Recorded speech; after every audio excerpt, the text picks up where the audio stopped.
आप सुन रहे हैं जगत गुरु तत्वदर्शी संत रामपाल जी महाराज द्वारा लिखित पुस्तक गीता तेरा ज्ञान अमृत का पेज नंबर 18। प्रमाण जैसे ब्रह्मा जी की आयु 100 वर्ष बताई जाती है, देवताओं का वर्ष कितने समय का है? सुनो, 4 युग सत्ययुग, त्रेतायुग, द्वापर युग तथा कलयुग का एक चतुर्युग होता है जिसमें मनुष्यों के 43,20,000 वर्ष होते हैं। इस प्रकार बने 1008 चतुर्युग का ब्रह्मा जी का दिन और इतनी ही रात्रि होती है। ऐसे 30 दिन रात्रि का 1 महीना तथा 12 महीनों का ब्रह्मा जी का 1 वर्ष हुआ। ऐसे 100 वर्ष की श्री ब्रह्मा जी की आयु है। श्री विष्णु जी की आयु श्री ब्रह्मा जी से 7 गुना है, यानी 700 वर्ष। श्री शंकर जी की आयु श्री विष्णु जी से 7 गुना अधिक, यानी 4900 वर्ष। ब्रह्म क्षर पुरुष की आयु 70,000। शंकर की मृत्यु के पश्चात एक ब्रह्म की मृत्यु होती है, अर्थात क्षर पुरुष की मृत्यु होती है। इतने समय का अक्षर पुरुष का 1 युग होता है। अक्षर पुरुष की आयु गीता अध्याय 8 श्लोक 17 में कहा है, सहस्र युग पर्यंतम अह यत ब्रह्मणः विदुः रात्रिम युग सहस्रांतम ते अहोरात्रा विदः जना है। अनुवाद, आज तक सर्व अनुवादकर्ताओं ने उचित अनुवाद नहीं किया। सबने ब्रह्मा का 1000 चतुर्युग लिखा है, यह गलत है। देखें इसी पुस्तक के पृष्ठ 204 से 357 तक में गीता अध्याय 8 श्लोक 17 के अनुवाद की फोटोकॉपी जो गीता प्रेस गोरखपुर से प्रकाशित है। मूल पाठ में सहस्र युग लिखा है, न कि सहस्र चतुर्युग। इसलिए गीता अध्याय 8 श्लोक 17 का अनुवाद ऐसे बनता है, ब्रह्मणः यानी अक्षर पुरुष का, यत यानी जो, अह यानी दिन है वह, सहस्रयुग पर्यंतम यानी 1000 युग की अवधि वाला, और रात्रिम यानी रात्रि को भी, युग सहस्रांतम यानी 1000 युग की अवधि वाली जो पुरुष, विदुः यानी जानते हैं, ते यानी वे, जना यानी व्यक्ति, अहोरात्र यानी दिन रात को, विदः यानी जानने वाले हैं। भावार्थ, इस श्लोक में ब्रह्मा शब्द मूल पाठ में नहीं है और न ही चतुर्युग शब्द मूल पाठ में है। इसमें ब्रह्मणः शब्द है जिसका अर्थ सच्चिदानंद ब्रह्म अर्थात परम अक्षर ब्रह्म होता है, परंतु प्रकरण अनुसार ब्रह्मणः का अर्थ ब्रह्म से अन्य परब्रह्म यानी अक्षर ब्रह्म भी होता है। प्रमाण गीता अध्याय 17 श्लोक 23 में ब्रह्मणः का अर्थ सच्चिदानंद घन ब्रह्म किया है, वह अनुवादकों ने ठीक किया है। इस गीता अध्याय 8 श्लोक 17 में आयु का प्रकरण है, इसलिए यहाँ पर ब्रह्मणः का अर्थ अक्षर ब्रह्म बनता है। यहाँ अक्षर पुरुष की आयु की जानकारी दी है। अक्षर पुरुष का एक दिन उपरोक्त 1000 युग का होता है। 70,000 शंकर की मृत्यु के पश्चात एक क्षर पुरुष की मृत्यु होती है, वह समय 1 युग अक्षर पुरुष का होता है। ऐसे बने हुए 1000 युग का अक्षर पुरुष का दिन तथा इतनी ही रात्रि होती है। ऐसे 30 दिन रात्रि का 1 महीना तथा 12 महीनों का अक्षर पुरुष का 1 वर्ष तथा ऐसे 100 वर्ष की अक्षर पुरुष की आयु है। आप सुन रहे हैं जगत गुरु तत्वदर्शी संत रामपाल जी महाराज द्वारा लिखित पुस्तक गीता तेरा ज्ञान अमृत का पेज नंबर 19। इसके पश्चात इसकी मृत्यु होती है, इसलिए गीता अध्याय 15 श्लोक 16 में क्षर पुरुष तथा अक्षर पुरुष दोनों नाशवान कहे हैं। गीता अध्याय 15 श्लोक 17 में जो वास्तव में अविनाशी परमात्मा कहा है, यह परमात्मा सर्व प्राणियों के नष्ट होने पर भी नाश में नहीं आता। प्रमाण गीता अध्याय 8 श्लोक 20 से 22 में स्पष्ट है कि वह परम अक्षर ब्रह्म सब प्राणियों के नष्ट होने पर भी कभी नष्ट नहीं होता। उदाहरण, जैसे सफेद मिट्टी के बने कप प्लेट होते हैं, उनका ज्ञान है कि हाथ से छूटे और पक्के फर्श पर गिरे और टूटे, अर्थात नाशवान क्षर है। यह स्थिति तो क्षर पुरुष की जानो। दूसरे कप प्लेट स्टील यानी इस्पात के बने हो, वे बहुत समय उपरांत जंग लगकर नष्ट होते हैं, शीघ्र नहीं टूटते व नष्ट नहीं होते। मिट्टी के बने कप प्लेट की तुलना में स्टील के कप प्लेट चिरस्थायी हैं, अविनाशी प्रतीत होते हैं, परंतु हैं नाशवान। इसी प्रकार स्थिति अक्षर पुरुष की जानो। तीसरे कप प्लेट सोने के बने हों, वे कभी नष्ट नहीं होते, उनको जंग नहीं लगता। यह स्थिति परम अक्षर ब्रह्म की जानो। यह वास्तव में अविनाशी हैं, इसलिए प्रकरणवश अक्षर का अर्थ नाशवान भी होता है, वास्तव में अक्षर का अर्थ अविनाशी होता है। उदाहरण के लिए गीता अध्याय 8 श्लोक 11 में मूल पाठ यत अक्षरम वेद विदः वदन्ति विशन्ति यत यतयः बीतरागाः यत इच्छन्तः ब्रह्मचर्यम चरन्ति तत्ते पदम संग्रहेण प्रवक्षे। अनुवाद इस श्लोक में अक्षर का अर्थ अविनाशी परमात्मा के लिए है। वेद विदः यानी तत्वदर्शी संत अर्थात वेद के तात्पर्य को जानने वाले महात्मा, यत यानी जिसे, अक्षरम यानी अविनाशी, वदंती यानी कहते हैं, यतयः यानी साधनारत, बीतरागा यानी आसक्ति रहित साधक, यत यानी जिस लोक में, विशन्ति यानी प्रवेश करते हैं, और यत यानी जिस परमात्मा को, इच्छन्तः यानी चाहने वाले साधक, ब्रह्मचर्यम यानी ब्रह्मचर्य अर्थात शिष्य परंपरा का, चरंती यानी आचरण करते हैं, तत् यानी उस, पदम यानी पद को, ते यानी तेरे लिए मैं, संग्रहेण यानी संक्षेप में, प्रवक्षे यानी कहूँगा। इस श्लोक में अक्षर का अर्थ अविनाशी परमात्मा ठीक है। कबीर जी ने सूक्ष्म वेद में कहा है कि गुरु बिन काहू न पाया ज्ञाना, जो थोथा भुस छिड़े मूढ़ किसाना। गुरु बिन वेद पढ़े जो प्राणी, समझे ना सार रहे अज्ञानी। प्रश्न नंबर 10, आप पूर्ण मोक्ष किसे मानते हैं? उत्तर, गीता अध्याय 15 श्लोक 4 में वर्णन है कि तत्वदर्शी संत की प्राप्ति के पश्चात तत्व ज्ञान रूपी शस्त्र से अज्ञान को काटकर अर्थात अच्छी तरह ज्ञान समझकर उसके पश्चात परमेश्वर के उस परमपद की यानी सत्यलोक की खोज करनी चाहिए। आप सुन रहे हैं जगत गुरु तत्वदर्शी संत रामपाल जी महाराज द्वारा लिखित पुस्तक गीता तेरा ज्ञान अमृत का पेज नंबर 20, जहां जाने के पश्चात साधक फिर लौटकर संसार में कभी नहीं आते अर्थात उनका जन्म कभी नहीं होता। जिस परमात्मा ने सर्व रचना की है, केवल उसी की भक्ति पूजा करो। पूर्ण मोक्ष उसी को कहते हैं जिसकी प्राप्ति के पश्चात पुनः जन्म न हो, जन्म मरण का चक्र सदा के लिए समाप्त हो जाए। प्रश्न नंबर 11, क्या गीता ज्ञान दाता ब्रह्म की भक्ति से पूर्ण मोक्ष संभव है? उत्तर, नहीं। प्रश्न नंबर 12, गीता अध्याय 8 श्लोक 16 में प्रमाण है कि गीता ज्ञान दाता ने कहा है कि हे अर्जुन, मुझे प्राप्त होकर पुनर्जन्म नहीं होता। आप कैसे कहते हैं कि ब्रह्म भक्ति से पूर्ण मोक्ष संभव नहीं? उत्तर, श्री देवी महापुराण सचित्र मोटा टाइप केवल हिंदी गीता प्रेस गोरखपुर से प्रकाशित के 7वें स्कंध पृष्ठ 562 से 563 पर प्रमाण है कि श्री देवी जी ने राजा हिमालय को उपदेश देते हुए कहा है कि हे राजन, अन्य सब बातों को छोड़कर मेरी भक्ति भी छोड़कर केवल एक ओम नाम का जाप कर, ब्रह्म प्राप्ति का यही एक मंत्र है। इससे संसार के उस पार जो ब्रह्म है उसको पा जाओगे, तुम्हारा कल्याण हो। वह ब्रह्मलोक रूपी दिव्य आकाश में रहता है।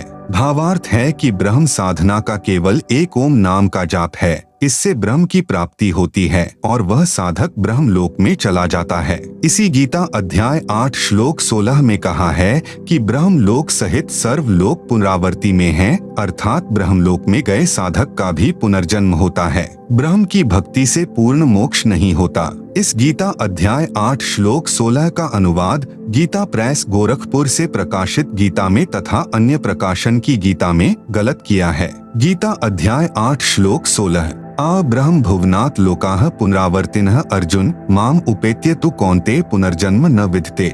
इसका अनुवाद गलत किया है जो इस प्रकार है, हे अर्जुन, ब्रह्मलोक पर्यंत सब लोग पुनरावर्ती में हैं, अर्थात जहां जाने के पश्चात पुनः संसार में लौटकर आना पड़े, परंतु मुझे प्राप्त होकर पुनः जन्म नहीं होता। यह अनुवाद गलत है। देखें इसी पुस्तक के पृष्ठ 204 से 357 पर अध्याय 8 श्लोक 16 का अनुवाद जो गीता प्रेस गोरखपुर वालों ने किया है, उसी की फोटोकॉपी लगाई है। इसका वास्तविक अनुवाद इस प्रकार है, ब्रह्मलोक तक सर्वलोक पुनरावर्ती में हैं, अर्थात ब्रह्मलोक में भी गए व्यक्तियों का पुनर्जन्म होता है जो यह नहीं जानते हैं। हे अर्जुन, मुझे प्राप्त होकर भी उनका पुनर्जन्म है। इस श्लोक में विद्यते शब्द का अर्थ जानना बनता है। आप सुन रहे हैं जगत गुरु तत्वदर्शी संत रामपाल जी महाराज द्वारा लिखित पुस्तक गीता तेरा ज्ञान अमृत का पेज नंबर 21, गीता अध्याय 6 श्लोक 23 में विद्यात शब्द का अर्थ जानना किया है। यहाँ इस श्लोक में भी विद्यते का अर्थ जानना बनता है। देखें इसी पुस्तक में इसी श्लोक की फोटोकॉपी में। अधिक स्पष्ट करने के लिए गीता अध्याय 8 श्लोक 15 पर्याप्त है। मूल पाठ माम उपेत्य पुनर्जन्म दुखालयम अशाश्वतम न आपनुवंती महात्मनः संसिद्धिम परमाम गता है। अनुवाद, माम यानी मुझे प्राप्त होकर, पुनर्जन्म यानी पुनर्जन्म होता है, जो अशाश्वतम यानी नाशवान जीवन, दुखालयम यानी दुखों का घर है, परमाम यानी परम, संसिद्धिम गता यानी सिद्धि को प्राप्त, महात्मयः यानी महात्माजन, न आपनुवंती यानी पुनर्जन्म को प्राप्त नहीं होते। गीता अध्याय 8 श्लोक 15। भावार्थ, गीता ज्ञान दाता ने कहा है कि मुझे प्राप्त होकर तो दुखों का घर यह क्षणभंगुर जीवन जन्म मरण होता है। जो महात्मा परम गति को प्राप्त हो जाते हैं उनका पुनर्जन्म नहीं होता। विचारें, यदि गीता अध्याय 8 श्लोक 1 से 10 तक का सारांश निकालें जो इस प्रकार है। अर्जुन ने पूछा, गीता अध्याय 8 श्लोक 1 की तत्ब्रह्म क्या है? गीता ज्ञान दाता ने गीता अध्याय 8 श्लोक 3 में उत्तर दिया कि वह परम अक्षर ब्रह्म है। फिर गीता ज्ञान दाता ने अध्याय 8 श्लोक 5 व 7 में अपनी भक्ति करने को कहा है तथा गीता अध्याय 8 श्लोक 8, 9, 10 में परम अक्षर ब्रह्म की भक्ति करने को कहा है। अपनी भक्ति का मंत्र गीता अध्याय 8 श्लोक 13 में बताया है कि मुझ ब्रह्म का केवल एक ओम अक्षर है। उच्चारण करके स्मरण करता हुआ जो शरीर त्याग कर जाता है वह परम गति को प्राप्त होता है। पूर्व में श्री देवी पुराण से सिद्ध कर आए हैं कि ओम का जाप करके ब्रह्म लोक प्राप्त होता है। गीता अध्याय 8 श्लोक 16 में स्पष्ट है कि ब्रह्म लोक में गए साधक का भी पुनर्जन्म होता है। इसलिए गीता अध्याय 8 श्लोक 13 में ओम नाम के जाप से होने वाली परम गति का वर्णन है, परंतु गीता अध्याय 8 श्लोक 8, 9, 10 में जिस सच्चिदानंद घन ब्रह्म अर्थात परम दिव्य पुरुष की भक्ति करने को कहा है उसका मंत्र गीता अध्याय 17 श्लोक 23 में लिखा है।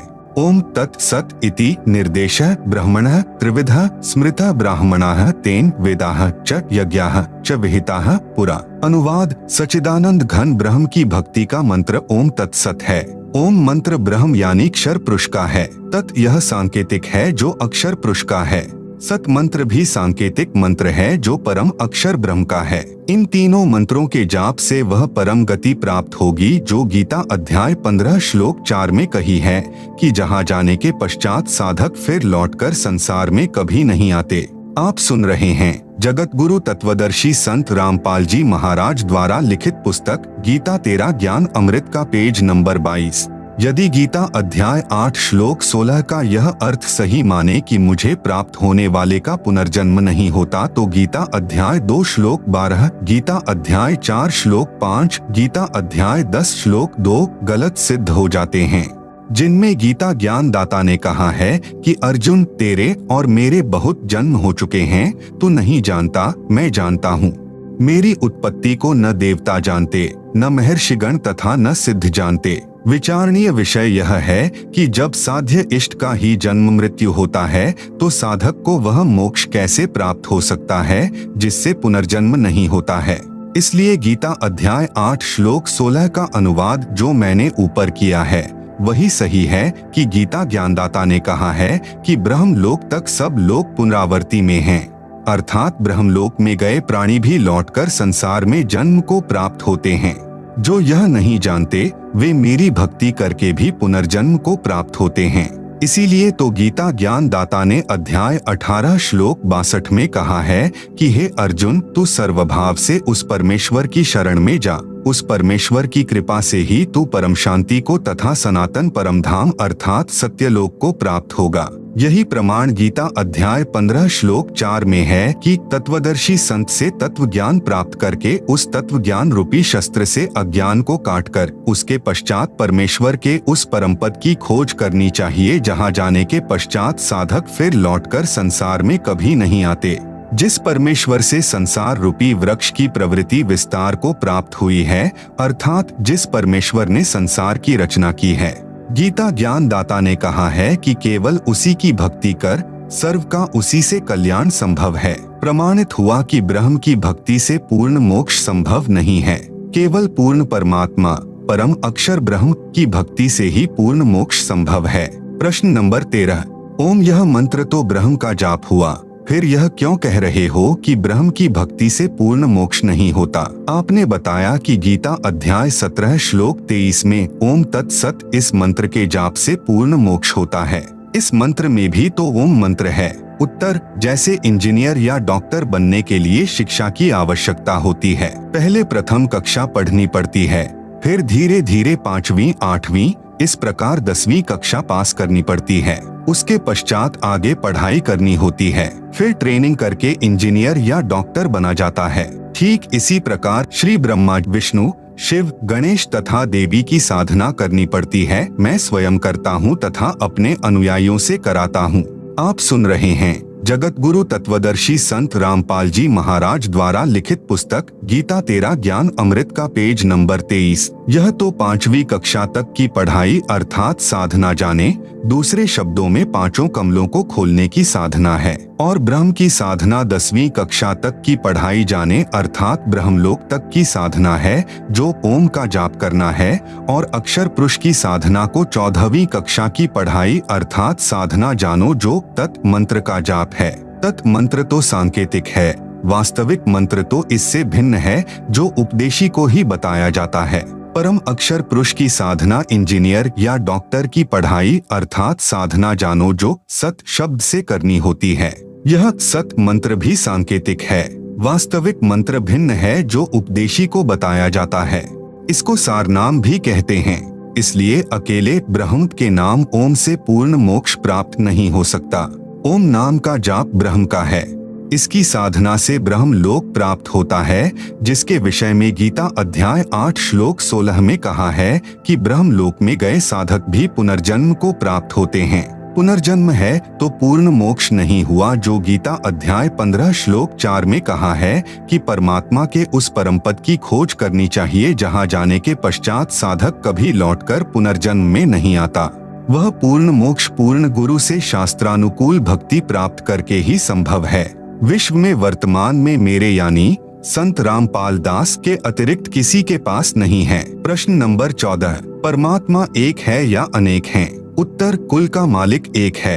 प्रश्न नंबर 15, वह परमात्मा कौन है जो कुल का मालिक है? कहाँ प्रमाण है? उत्तर, वह परमात्मा परम अक्षर ब्रह्म है जो कुल का मालिक है। प्रमाण श्रीमद् भगवत गीता अध्याय 15 श्लोक 1 से 4 तथा 16 से 17 में है। गीता अध्याय 15 श्लोक 1 से 4 का सारांश व भावार्थ है कि उल्टे लटके हुए वृक्ष के समान संसार को जानो। जैसे वृक्ष की जड़ें तो ऊपर हैं, नीचे तीनों गुण रूपी शाखाएं जानो। गीता अध्याय 15 श्लोक 1 में यह भी स्पष्ट किया है कि तत्वदर्शी संत की क्या पहचान है। तत्वदर्शी संत वह है जो संसार रूपी वृक्ष के सर्वांग यानी सभी भाग भिन्न भिन्न बताए।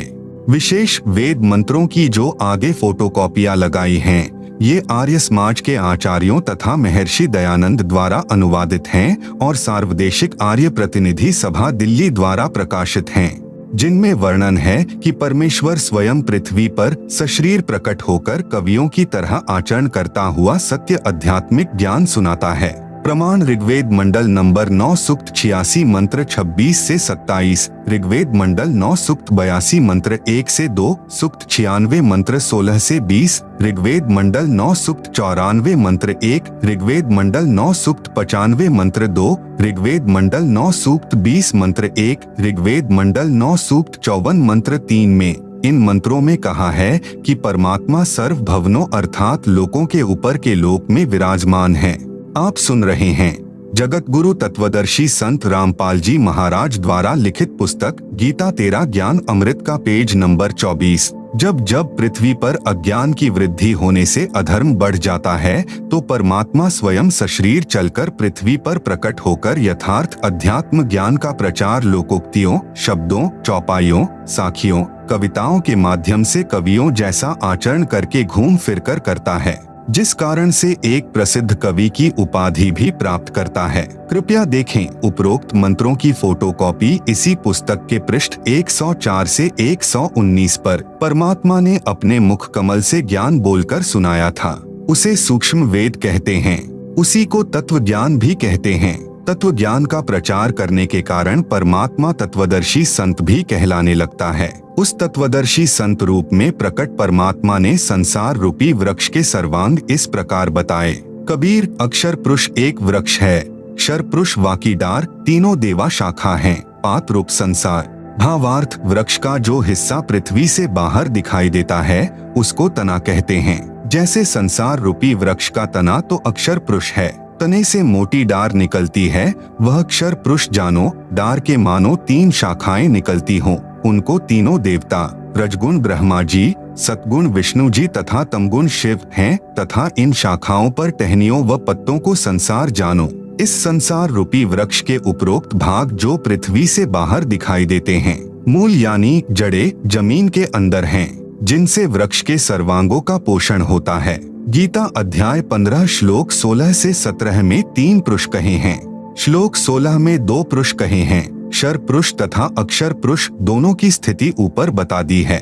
गीता अध्याय 15 श्लोक 16 में भी कहा है कि क्षर पुरुष तथा अक्षर पुरुष दोनों नाशवान हैं। इनके अंतर्गत जितने भी प्राणी हैं वे भी नाशवान हैं, परंतु आत्मा तो किसी की भी नहीं मरती। गीता अध्याय 15 श्लोक 17 में कहा है कि उत्तम पुरुष अर्थात पुरुषोत्तम तो क्षर पुरुष और अक्षर पुरुष से भिन्न है, जिसको परमात्मा कहा गया है। इसी प्रभु की जानकारी गीता अध्याय 8 श्लोक 3 में है, जिसको परम अक्षर ब्रह्म कहा है। गीता अध्याय 15 श्लोक 17 में इसी का वर्णन है। यही प्रभु तीनों लोकों में प्रवेश करके सबका धारण पोषण करता है। यह वास्तव में अविनाशी परमेश्वर है। मूल से ही वृक्ष की परवरिश होती है, इसलिए सबका धारण पोषण करने वाला परम अक्षर ब्रह्म है। जैसे पूर्व में गीता अध्याय 15 श्लोक 1 से 4 में बताया है कि ऊपर को जड़ यानी मूल वाला, नीचे को शाखा वाला संसार रूपी वृक्ष है। जड़ से ही वृक्ष का धारण पोषण होता है, इसलिए परम अक्षर ब्रह्म जो संसार रूपी वृक्ष की जड़ यानी मूल है, यही सर्व पुरुषों यानी प्रभुओं का पालनहार, इनका विस्तार यानी रचना करने वाला यानी सृजनहार है। यही कुल का मालिक है। आप सुन रहे हैं जगत गुरु तत्वदर्शी संत रामपाल जी महाराज द्वारा लिखित पुस्तक गीता तेरा ज्ञान अमृत का पेज नंबर 25। प्रश्न नंबर 16, क्या रजगुण ब्रह्मा, सतगुण विष्णु तथा तमगुण शंकर यानी शिव की पूजा यानी भक्ति करनी चाहिए? उत्तर, नहीं। प्रश्न नंबर 17, कहाँ प्रमाण है कि रजगुण ब्रह्मा, सतगुण विष्णु तथा तमगुण शंकर यानी शिव की पूजा यानी भक्ति नहीं करनी चाहिए? उत्तर, श्रीमद् भगवत गीता अध्याय 7 श्लोक 12 से 15, 20 से 23 तथा गीता अध्याय 9 श्लोक 23 से 24, गीता अध्याय 7 श्लोक 12 से 15 में प्रमाण है कि जो व्यक्ति रजगुण ब्रह्मा, सतगुण विष्णु तथा तमगुण शिव की भक्ति करते हैं, वे राक्षस स्वभाव को धारण किए हुए मनुष्यों में नीच दूषित कर्म करने वाले मूर्ख मुझे भी नहीं भजते। यह प्रमाण गीता अध्याय 7 श्लोक 12 से 15 में है। फिर गीता अध्याय 7 के ही श्लोक 20 से 23 तथा गीता अध्याय 9 श्लोक 23 से 24 में यही कहा है।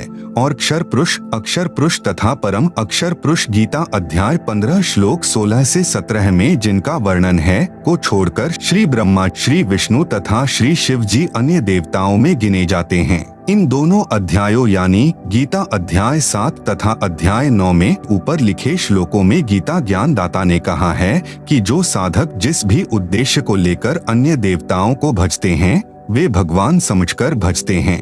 उन देवताओं को मैंने कुछ शक्ति प्रदान कर रखी है। देवताओं के भजने वालों को मेरे द्वारा किए विधान से कुछ लाभ मिलता है, परंतु उन अल्प बुद्धि वालों का वह फल नाशवान होता है। देवताओं को पूजने वाले देवताओं के लोक में जाते हैं, मेरे पुजारी मुझे प्राप्त होते हैं।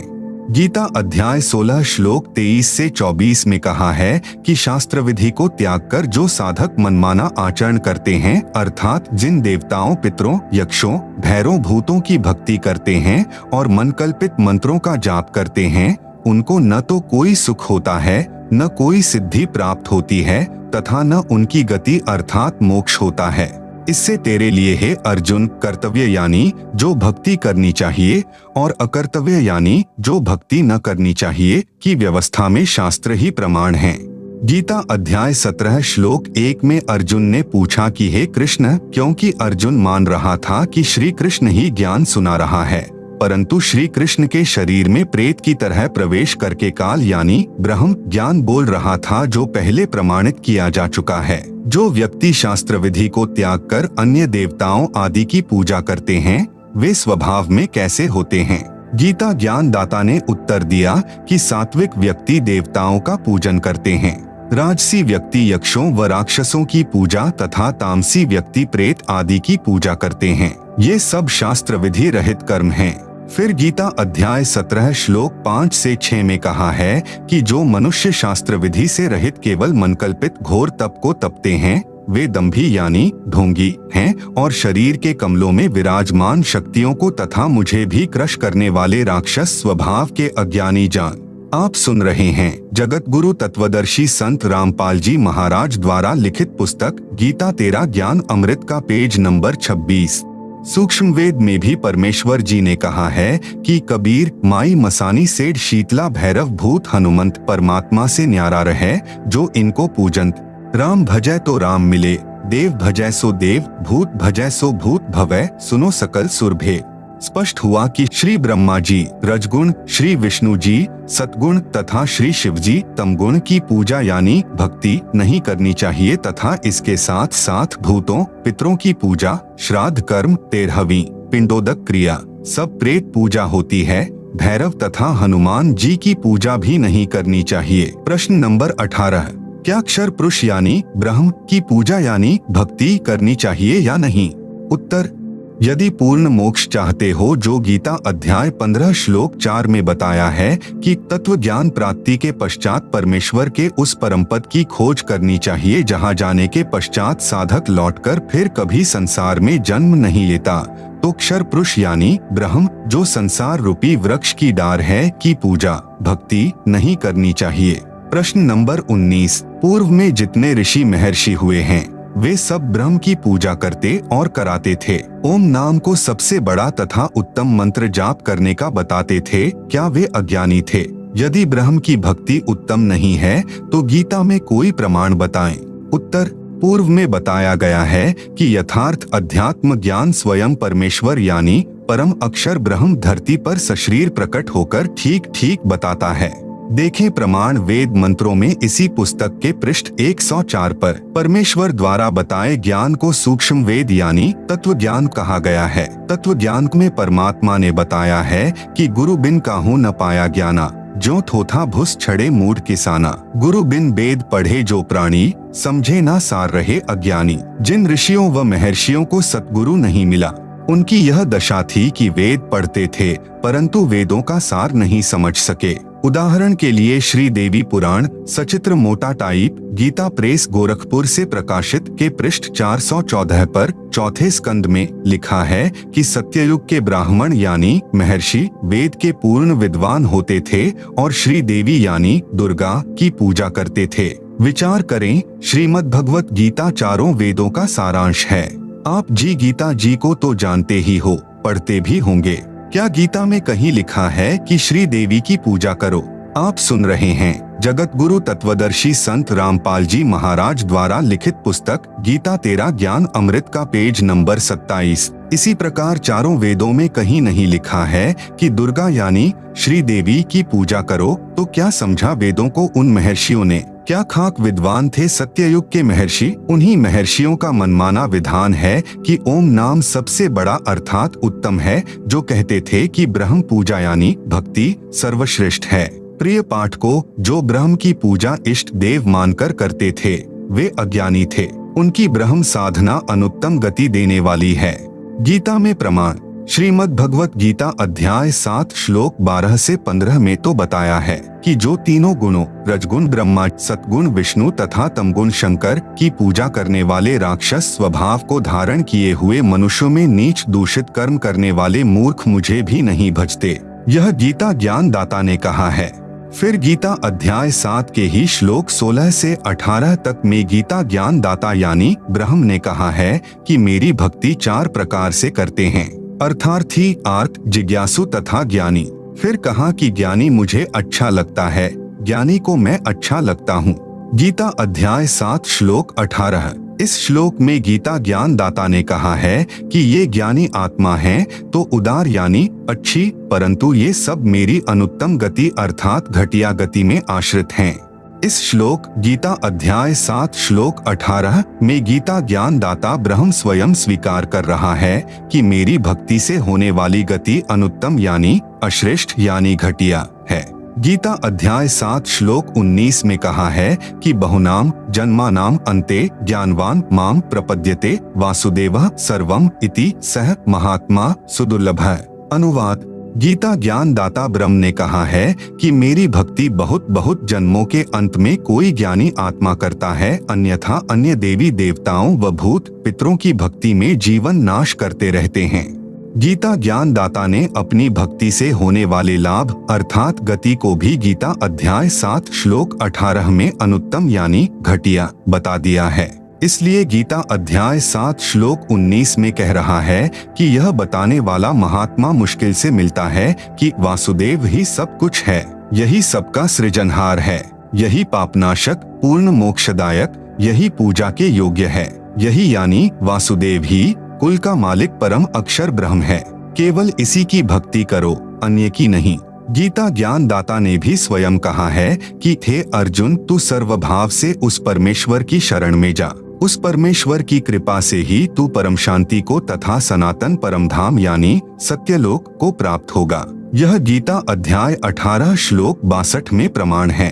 फिर गीता अध्याय 18 श्लोक 46 में गीता ज्ञान दाता ने कहा है कि जिस परमेश्वर से संपूर्ण प्राणियों की उत्पत्ति हुई है, जिससे यह समस्त जगत व्याप्त है, उस परमेश्वर की अपने स्वाभाविक कर्म करते करते पूजा करके मनुष्य परम सिद्धि को प्राप्त हो जाता है। आप सुन रहे हैं जगत गुरु तत्वदर्शी संत रामपाल जी महाराज द्वारा लिखित पुस्तक गीता तेरा ज्ञान अमृत का पेज नंबर 28। फिर गीता अध्याय 15 श्लोक 4 में कहा है कि तत्व ज्ञान को समझकर उसके पश्चात परमेश्वर के उस परम पद की खोज करनी चाहिए, जहाँ जाने के पश्चात साधक लौटकर संसार में नहीं आता। जिस परमेश्वर से संसार रूपी वृक्ष की प्रवृत्ति विस्तार को प्राप्त हुई है, अर्थात जिस परमेश्वर ने सर्व की रचना की है, उसी की पूजा करो। इससे सिद्ध हुआ कि उन ऋषियों को वेद का गूढ़ रहस्य समझ नहीं आया, वे अज्ञानी रहे। प्रश्न नंबर 20, गीता ज्ञान दाता ने अपनी गति को अनुत्तम क्यों कहा?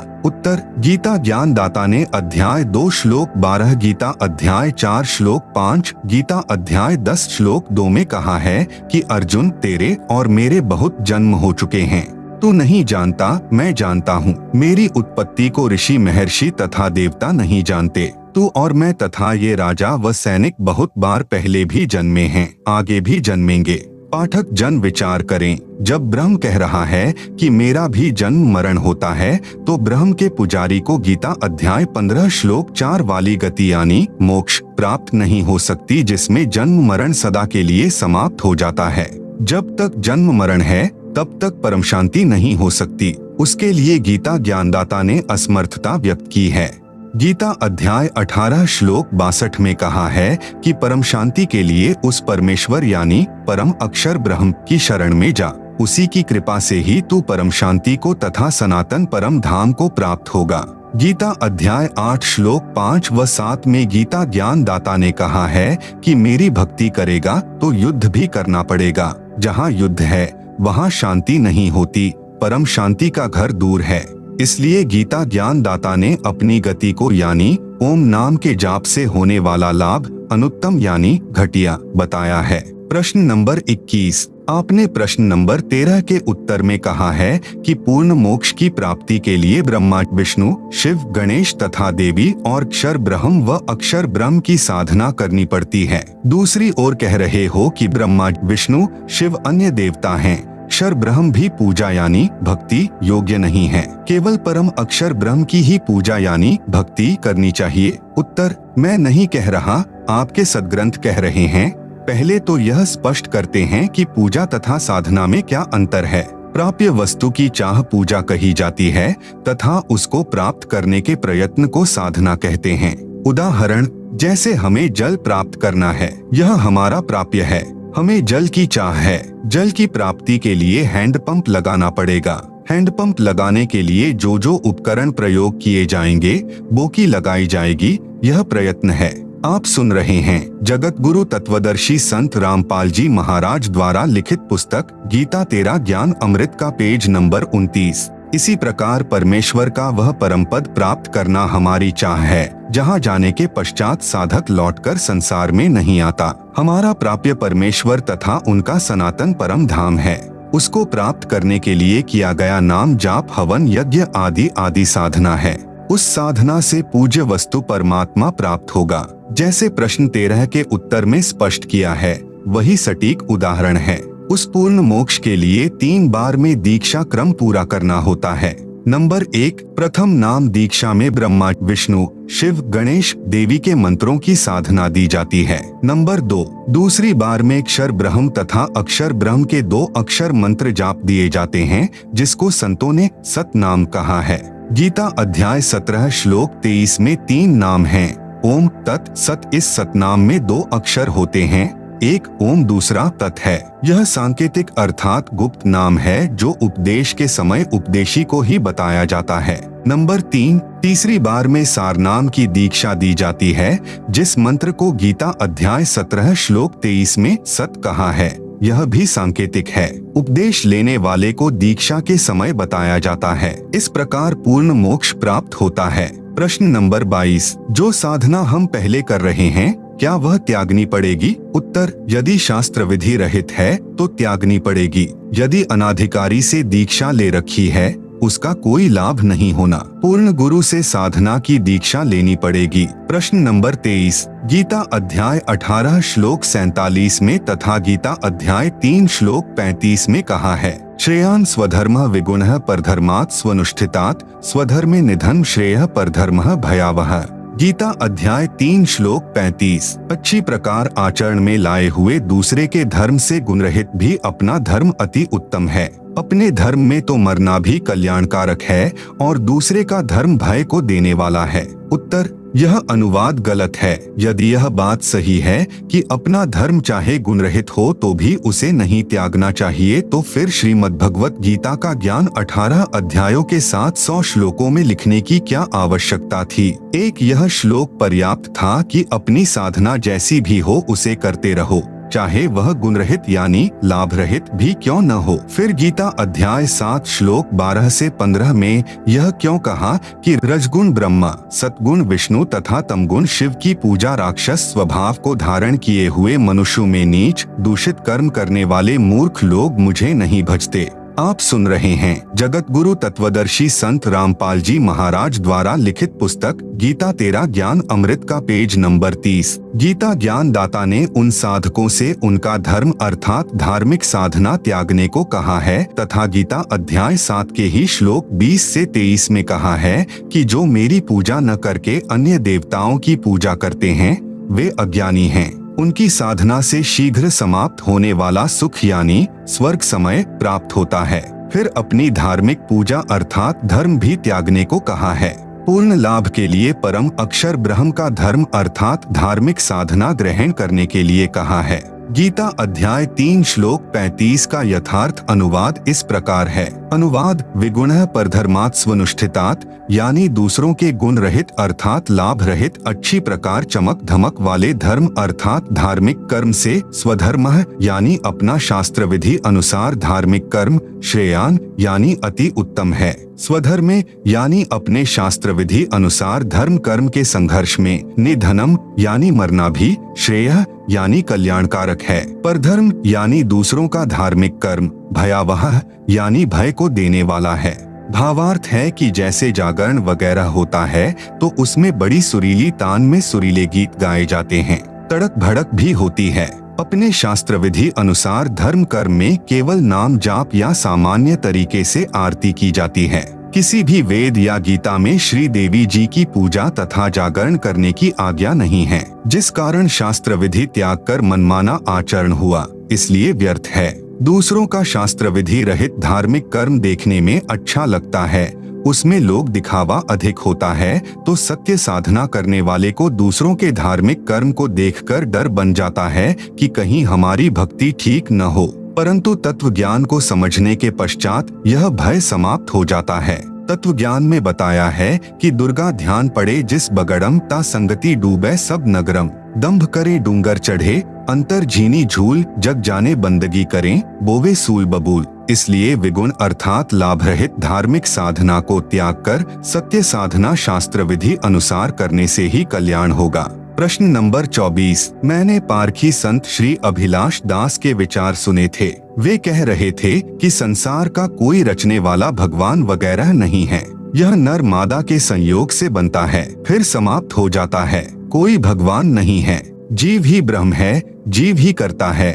अभिलाष दास के ये विचार उचित हैं या अनुचित? उत्तर, इसका उत्तर श्रीमद् भगवत गीता अध्याय 16 श्लोक 6 से 10 में विस्तार से दिया गया है। कहा है कि जो आसुरी प्रकृति के लोग होते हैं वे कहा करते हैं कि संसार बिना ईश्वर के है, स्त्री पुरुष से उत्पन्न है अर्थात नर मादा से उत्पन्न है, इसका कोई कर्ता नहीं है। ऐसे व्यक्ति संसार का नाश अर्थात बुरा करने के लिए ही जन्म लेते हैं। आप सुन रहे हैं जगत गुरु तत्वदर्शी संत रामपाल जी महाराज द्वारा लिखित पुस्तक गीता तेरा ज्ञान अमृत का पेज नंबर 31। वास्तविकता यह है कि परमात्मा सर्व संसार का सृजनहार है, जीव ब्रह्म नहीं है। ब्रह्म का अर्थ प्रभु यानी स्वामी होता है। जैसे नंबर 1 ब्रह्म जिसको अक्षर पुरुष भी कहा गया है 21 ब्रह्मांडों का स्वामी है। नंबर 2 अक्षर ब्रह्म जिसको अक्षर पुरुष भी कहा गया है, गीता अध्याय 15 श्लोक 16, यह 7 शंख ब्रह्मांडों का स्वामी है।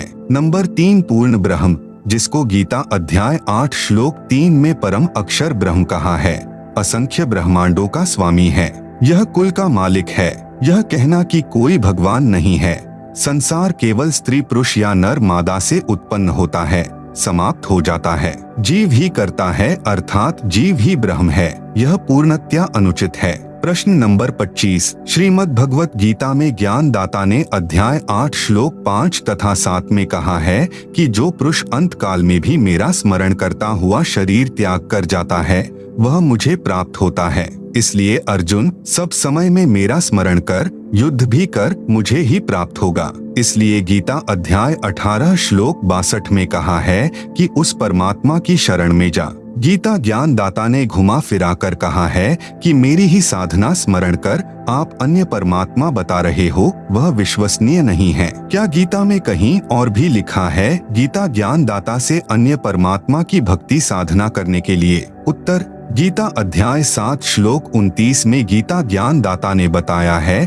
कि जो साधक केवल जरा यानी वृद्ध अवस्था तथा मरण यानी मृत्यु से छूटने के लिए प्रयत्नशील हैं, वे तत्ब्रह्म से परिचित हैं। अर्जुन ने गीता अध्याय 8 श्लोक 1 में पूछा कि तत्ब्रह्म क्या है? गीता ज्ञान दाता ने अध्याय 8 श्लोक 3 में बताया कि वह परम अक्षर ब्रह्म है। गीता अध्याय 8 श्लोक 5 व 7 में तो गीता ज्ञान दाता ने अपनी साधना यानी स्मरण करने को कहा है। गीता ज्ञान दाता ने गीता अध्याय 2 श्लोक 12 तथा अध्याय 4 श्लोक 5 व अध्याय 10 श्लोक 2 में अपना जन्म मरण भी कहा है कि मेरी भक्ति से परम शांति नहीं हो सकती, युद्ध भी करना पड़ेगा। गीता ज्ञान दाता का यह भी कहना है कि जन्म मरण में सदा रहेगा। तुरंत ही गीता अध्याय 8 श्लोक 8, 9 तथा 10 इन 3 श्लोकों में गीता ज्ञान दाता ने अपने से अन्य परम अक्षर ब्रह्म की भक्ति करने को कहा है कि हे पार्थ, परमेश्वर की साधना के अभ्यास योग से युक्त अन्य किसी देव या प्रभु में अपनी आस्था न रखकर एक परमेश्वर का अनन्य चित्त से स्मरण करता हुआ मनुष्य परमम दिव्यम पुरुषम याति, उस परम अलौकिक परमेश्वर अर्थात परम अक्षर ब्रह्म को ही प्राप्त होता है। गीता अध्याय 8 श्लोक 8, जो साधक परम अक्षर ब्रह्म अनादि सबका संचालक कंट्रोलर सूक्ष्म से सूक्ष्म सबके धारण पोषण करने वाले अचिंत स्वरूप सूर्य के समान प्रकाशमान अविद्या से अति परे शुद्ध चिदानंद परमेश्वर का स्मरण करता है। गीता अध्याय 8 श्लोक 9। आप सुन रहे हैं जगत गुरु तत्वदर्शी संत रामपाल जी महाराज द्वारा लिखित पुस्तक गीता तेरा ज्ञान अमृत का पेज नंबर 32। वह भक्ति साधना युक्त साधक अंतकाल में भी भक्ति की शक्ति से भ्रेकुटी के मध्य में प्राणों अर्थात श्वासों को अच्छी प्रकार स्थापित करके फिर निश्चल मन से स्मरण करता हुआ उस दिव्य परम पुरुषम यानी अलौकिक परम पुरुष अर्थात परम अक्षर ब्रह्म जो गीता ज्ञान दाता से अन्य है को ही प्राप्त होता है। यह प्रमाण गीता के इसी अध्याय 8 श्लोक 11 से 22 में भी है। गीता अध्याय 8 श्लोक 11 में कहा है कि तत्वदर्शी अर्थात वेद को ठीक से जानने वाले, जिसे अविनाशी कहते हैं, उस परम पद को तेरे लिए कहता हूँ। गीता अध्याय 8 श्लोक 12 में वर्णन है कि उसको प्राप्त करने की साधना श्वासों से नाम स्मरण करने से होती है। गीता अध्याय 8 श्लोक 13 में गीता ज्ञान दाता ने कहा है कि मुझ ब्रह्म का केवल एक ओम अक्षर है, इसका स्मरण मरते दम तक करना है। वह इस मंत्र से होने वाली परम गति अर्थात ब्रह्मलोक को प्राप्त होता है। गीता अध्याय 8 श्लोक 16 में कहा है कि ब्रह्मलोक में गए साधक भी पुनः लौटकर संसार में जन्म लेते हैं, फिर मरते हैं। यह पूर्ण मोक्ष नहीं है। गीता अध्याय 8 श्लोक 14 में कहा है कि जो मेरी साधना स्मरण करता है उसके लिए मैं सुलभ हूँ। गीता अध्याय 8 श्लोक 15 में गीता ज्ञान दाता ने कहा है कि मुझे प्राप्त होकर तो सदा पुनर्जन्म होता है, जो दुखों का घर क्षण भंगुर जीवन है, और जो साधक परम अक्षर ब्रह्म की साधना भक्ति करते हैं वे परम सिद्धि को प्राप्त होकर अमर हो जाते हैं, वे पुनः जन्म मरण को प्राप्त नहीं होते। गीता अध्याय 8 श्लोक 16 में गीता ज्ञान दाता ने कहा है कि ब्रह्मलोक तक सब लोग पुनरावर्ती में हैं, अर्थात ब्रह्मलोक तक सब लोकों में गए साधक सदा जन्म मृत्यु के चक्र में रहते हैं। हे अर्जुन, जो यह नहीं जानते वे मुझे प्राप्त होकर भी जन्म मृत्यु के चक्र में सदा रहते हैं, क्योंकि गीता ज्ञान दाता ने गीता अध्याय 2 श्लोक 12, अध्याय 4 श्लोक 5, अध्याय 10 श्लोक 2 में स्वयं कहा है कि हे अर्जुन, तेरे और मेरे बहुत जन्म हो चुके हैं, आगे भी होते रहेंगे। तू नहीं जानता, मैं जानता हूँ। मेरी उत्पत्ति यानी जन्म को न देवता जानते हैं, न महर्षिजन और न सिद्ध जानते हैं, परंतु परम अक्षर ब्रह्म की भक्ति करके परम सिद्धि यानी परम गति को प्राप्त महात्मा जन पुनर्जन्म को प्राप्त नहीं होते। गीता अध्याय 8 श्लोक 17 में अक्षर पुरुष यानी पर ब्रह्म के दिन रात का वर्णन है। बताया है कि ब्रह्मणः यानी पर ब्रह्म का एक दिन 1000 युग का होता है, इतनी ही रात्रि होती है। पर ब्रह्म अर्थात अक्षर पुरुष का वर्णन गीता अध्याय 15 श्लोक 16 में है। उसी का प्रकरण गीता अध्याय 8 श्लोक 17, 18, 19 में है। आप सुन रहे हैं जगत गुरु तत्वदर्शी संत रामपाल जी महाराज द्वारा लिखित पुस्तक गीता तेरा ज्ञान अमृत का पेज नंबर 33। नोट: अधिक जानकारी के लिए कृपया पढ़े प्रश्न नंबर 9 में गीता अध्याय 8 श्लोक 17 से 19 में अक्षर पुरुष की जानकारी है। इसे भी अव्यक्त कहा गया है। इसका दिन समाप्त होने के पश्चात सर्व प्राणी जो अक्षर पुरुष के 21 ब्रह्मांडों में हैं, प्रलय यानी नाश को प्राप्त हो जाते हैं। रात्रि पूरी होने के पश्चात पुनः दिन में संसार में जीव उत्पन्न होते हैं।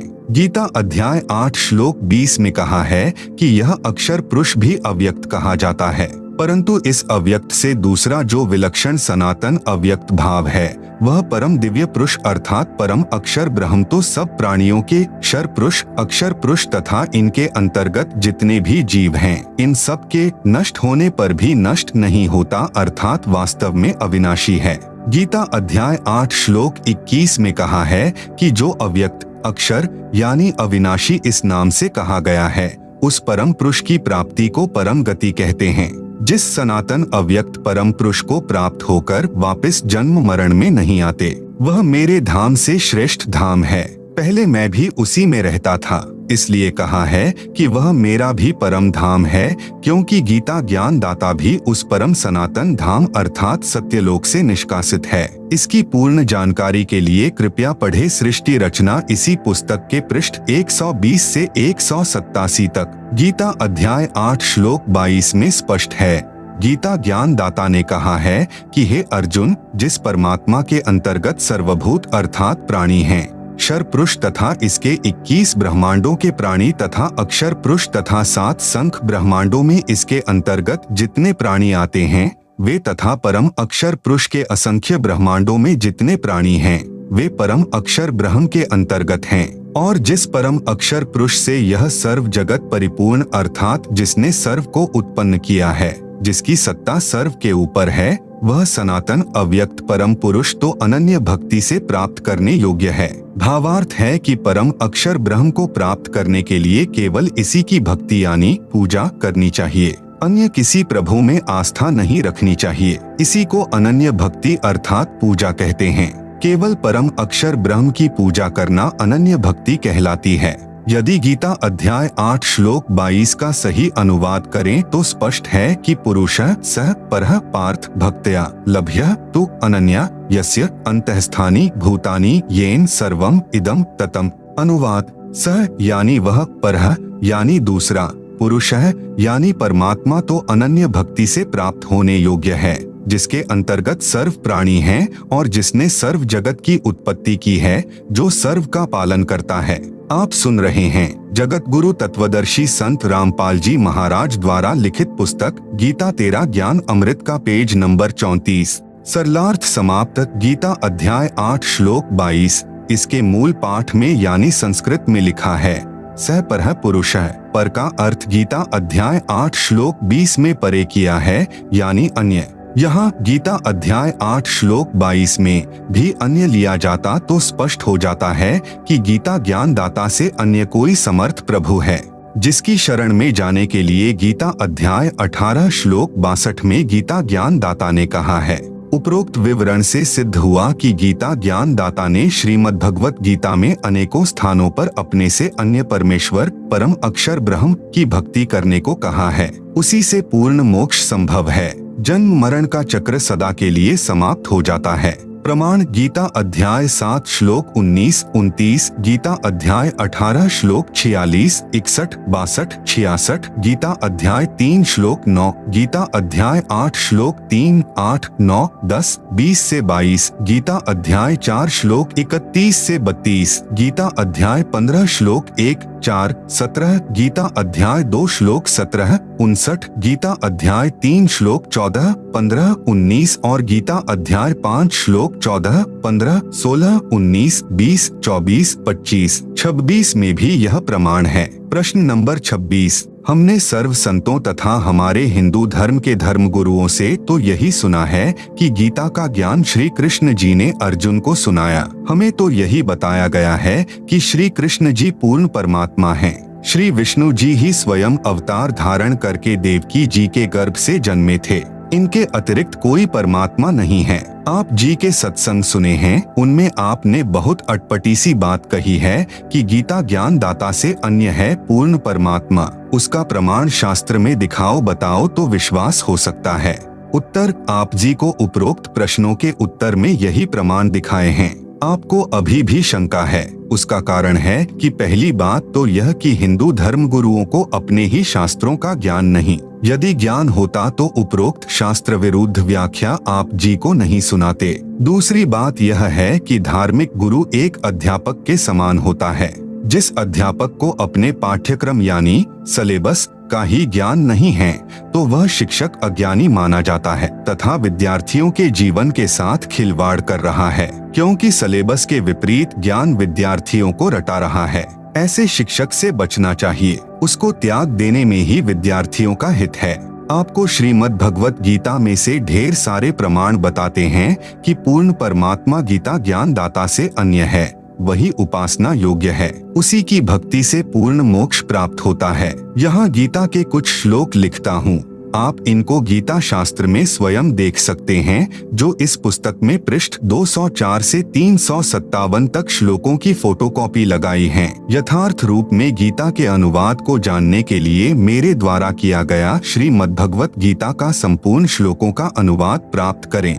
आप सुन रहे हैं जगत गुरु तत्वदर्शी संत रामपाल जी महाराज द्वारा लिखित पुस्तक गीता तेरा ज्ञान अमृत का पेज नंबर 35। पुस्तक का नाम है गहरी नजर गीता में।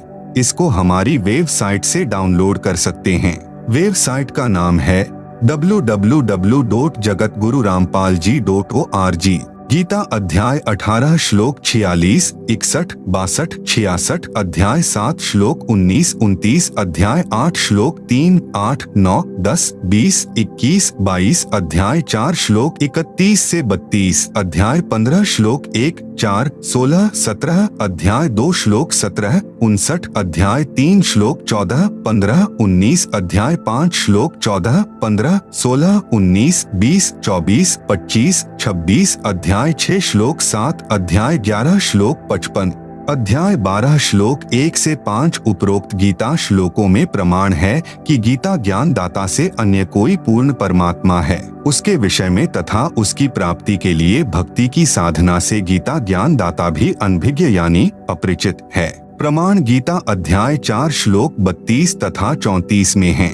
गीता ज्ञान दाता ने कहा है कि अध्याय 4 श्लोक 32 यज्ञों अर्थात धार्मिक अनुष्ठानों का विस्तृत ज्ञान ब्रह्मणः मुखे यानी सच्चिदानंद घन ब्रह्म के मुख कमल से उच्चरित वाणी में है, जो परमात्मा स्वयं पृथ्वी पर प्रकट होकर अपने मुख से बोलता है, उसे तत्व ज्ञान कहते हैं। उसी को सूक्ष्म वेद भी कहते हैं। उस ज्ञान को बाद में तत्वदर्शी संत ही जानते हैं। उस ज्ञान में पूर्ण परमात्मा की प्राप्ति तथा स्थिति का संपूर्ण ज्ञान होता है। नोट: गीता अनुवादकों ने गीता अध्याय 4 श्लोक 32 के अनुवाद में कुछ त्रुटि की है, जैसे ब्रह्मणः शब्द का अर्थ वेद किया है, जो अनुचित है। ब्रह्मणः शब्द का यथार्थ अर्थ गीता अध्याय 17 श्लोक 23 में किया है। ब्रह्मणः यानी सच्चिदानंद घन ब्रह्म अर्थात पूर्ण परमात्मा। पाठकों से विशेष निवेदन: आप जी गीता प्रेस गोरखपुर से प्रकाशित गीता में प्रमाण मिलाएं, विशेषकर पदच्छेद अन्वय साधारण भाषा टीका सहित अनुवादक श्री जयदयाल गोयंदका तथा श्री रामसुख दास जी द्वारा अनुवादित गीता में देखें।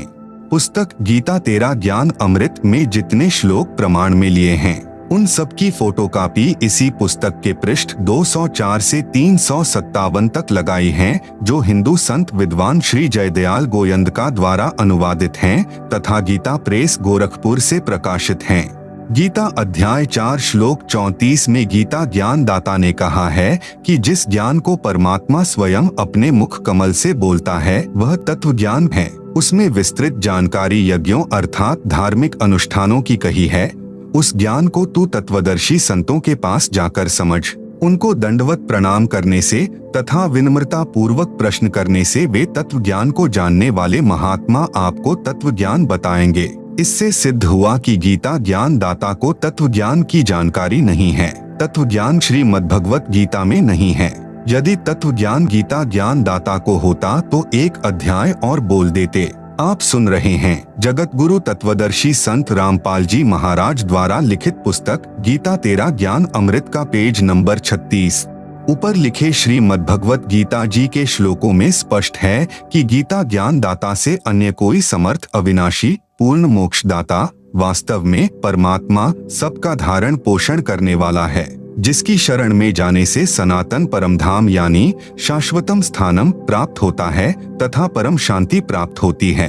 उस परम पद में जाने के पश्चात साधक कभी लौटकर संसार में नहीं आते, अर्थात जन्म मृत्यु सदा के लिए समाप्त हो जाती है।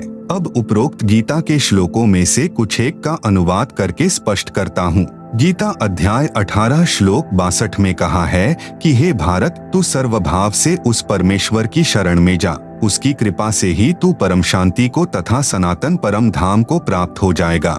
हिंदू धर्म के संत मंडलेश्वर धर्मगुरु कहते हैं कि श्री कृष्ण जी अपनी ही शरण में जाने को कह रहे हैं। उन धर्म गुरुओं का यह कहना बिल्कुल अनुचित है, क्योंकि गीता अध्याय 2 श्लोक 7 में कहा है कि हे श्री कृष्ण, मैं यानी अर्जुन आपकी शरण में हूँ, आपका शिष्य हूँ। जो हमारे हित में हो वही राय मुझे दीजिए। गीता अध्याय 4 श्लोक 3 में कहा है कि हे अर्जुन, तू मेरा भक्त है।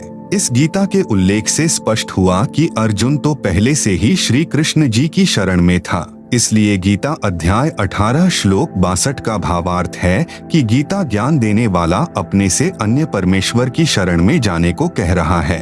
यह भी सिद्ध हुआ कि गीता ज्ञान दाता से कोई अन्य परमेश्वर है। अन्य प्रमाण गीता अध्याय 8 श्लोक 1 के प्रश्न का उत्तर गीता ज्ञान दाता ने श्लोक नंबर 3 में दिया है कि वह परम अक्षर ब्रह्म है। फिर अध्याय 8 के ही श्लोक 5 तथा श्लोक 7 में तो अपनी भक्ति करने को कहा है।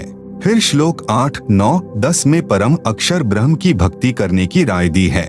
गीता अध्याय 4 श्लोक 5 में, अध्याय 2 श्लोक 12 में, अध्याय 10 श्लोक 2 में गीता ज्ञान दाता ने अपनी स्थिति स्पष्ट की है कि यदि मेरी भक्ति करेगा तो जन्म मृत्यु तेरे भी सदा बने रहेंगे और मेरे भी।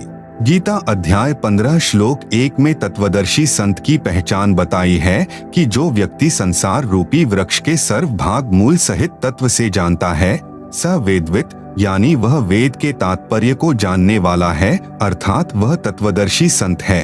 फिर अध्याय 15 श्लोक 4 में कहा है कि तत्वदर्शी संत मिलने के पश्चात परमेश्वर के उस परम पद को खोजना चाहिए, जहां जाने के पश्चात साधक फिर लौटकर संसार में कभी जन्म मृत्यु के चक्र में नहीं आते।